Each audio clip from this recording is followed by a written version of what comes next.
दोस्तों, जब आपका बच्चा 15 साल का हो जाएगा तो मुमकिन हद तक आपका बच्चा आपका दुश्मन बन जाएगा। अगर आप अपने बच्चे को अपना दोस्त बनाना चाहते हैं या आप ये चाहते हैं कि कम से कम वो आपका दुश्मन तो ना बने, तो मेरी इस वीडियो को आखिर तक जरूर देखिएगा। आपका बच्चा 5 साल की उम्र तक आपके लिए एक टॉय, एक खिलौने की तरह होता है। आप उससे प्यार करते हैं, उसके साथ खेलते हैं। 10 साल की उम्र तक बच्चा आपका खादिम होता है।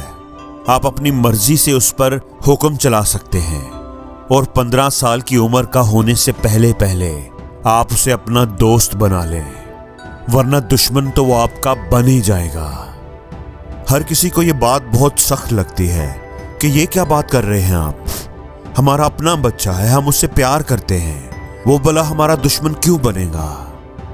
दोस्तों, मैं आपको सब बताता हूं कि यह सब कैसे होता है। आप ध्यान से मेरी बात सुनिएगा।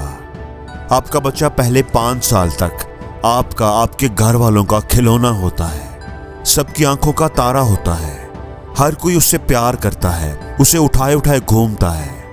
आप उसे भरपूर वक़्त देते हैं और वो आपको भरपूर प्यार देता है।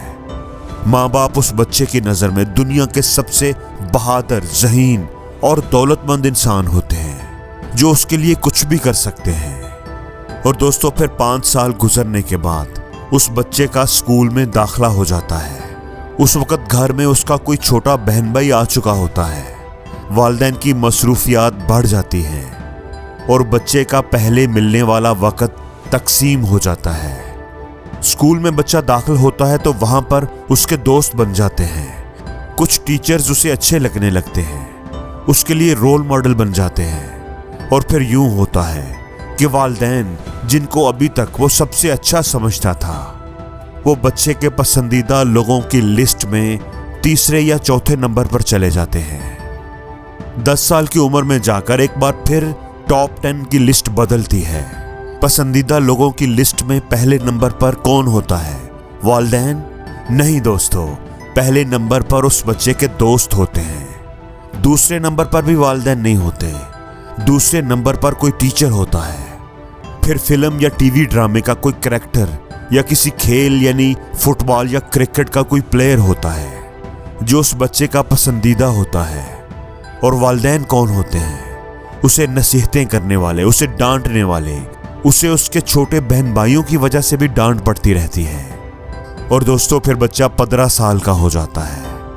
15 साल की उम्र तक पहुंचते पहुंचते बच्चा माँ बाप की नसीहतें सुन सुनकर, मार पिटाई, डांट डपट खा खा कर बेजार हो चुका होता है। और उस उम्र में अक्सर टीनेजर बच्चे माँ बाप को अपना दुश्मन समझने लगते हैं, अपनी आज़ादी का दुश्मन, अपनी ख्वाहिशात का दुश्मन, अपने दोस्तों का दुश्मन। एक बात नोट कर लीजिए, ये मसला हमारा, आपका, हमारे इस वतन का नहीं है, इस खित्ते का भी नहीं है, बल्कि ये मसला सारी दुनिया के बच्चों का, टीनेजर्स का मसला है। दोस्तों, अगर हम मगरब में टीनेज बच्चों के और उनके पेरेंट्स के मसाइल जान लें तो यकीन मानिए हमारे होश उड़ जाएं और फिर हम सुबह शाम अपने बच्चों के सदके वारी जाएं। लेकिन इस बात पर मुतमईन होकर आप बिल्कुल भी इजी नहीं बैठ सकते। हमें अपने बच्चों के साथ अपने तल्लुकात में बेहतरी लानी होगी। हमें रोज बरोज इस्लाह की कोशिश करनी है, अपने और अपने बच्चों के तल्लुकात को बेहतर बनाना है। और इसके लिए चंद बड़ी आसान टिप्स हैं जो आपकी खिदमत में अर्ज करता हूं। दोस्तों, जब बच्चे बड़े होते हैं तो उनके मसाइल भी बड़े हो जाते हैं, इसलिए अब आप उनसे तू तू और मैं करना बंद कर दें। उन टीनेज बच्चों को बच्चा ना समझें, अब आप एक मुकम्मल फर्द समझें। उन्हें डांटने की बजाय दलील से बात करें और तवज्जो से उनकी बात सुने, इससे पहले कि वक्त आ जाए कि बच्चे आपसे बात करना ही छोड़ दें, अपने मसाइल आपके पास लाना ही छोड़ दें। यह तस्लीम करें कि दुनिया के सारे टीनेज बच्चे इस उम्र में ऐसे ही होते हैं। हम भी कमोबेश ऐसे ही थे, मैं भी ऐसा ही था और आप भी ऐसे ही थे। दूसरी बात यह कि हौसला अफजाई कीजिए, बच्चों की नहीं, उनके काम की। मसलन आप उनको उनके अच्छे रिजल्ट्स पर अप्रिशिएट करें कि बेटा आपने बड़ी मेहनत और मुस्तकिल मजाजी से जो अच्छे मार्क्स लिए हैं वो काबिल तारीफ हैं। नोट कीजिए कि कौन सा काम आपके बच्चे खुद ब खुद इंतहाई मेहनत, लगन और जिम्मेदारी से करते हैं। ये उनकी खूबी है, उनकी स्ट्रेंथ है। उस पर उन्हें अप्रिशिएट करें, उनकी हौसला अफजाई करें। बच्चा सच बोलता है, नमाज की पाबंदी करता है, वक्त की अहमियत का एहसास करता है, तो भरपूर अंदाज में उनको अप्रिशिएट करें। ये बड़ी ही अहम बात है कि बच्चों की कामयाबियों को सेलिब्रेट करें। बच्चे के साथ वक्त गुजारने का एक तरीका ये है कि बच्चे के साथ लॉन्ग ड्राइव पर जाएं।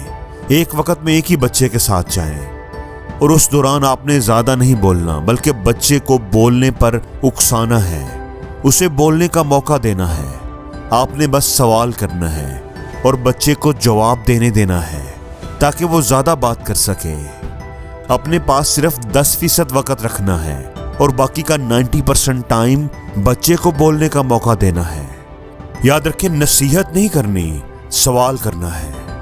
अगर बच्चा आपकी बात संजीदगी से ना सुनता हो तो उसे डांटने की बजाय खानदान के किसी फर्द या उसके किसी ऐसे टीचर से जिससे वो इंस्पायर हो, मदद लेनी चाहिए। उनकी मदद से हिकमत के साथ बच्चे को मोटिवेट करें। दोस्तों, हो सकता है मेरी कुछ बातें आपको सख्त और बुरी लगी होंगी, मगर उम्मीद है कि आपके काम जरूर आएंगी।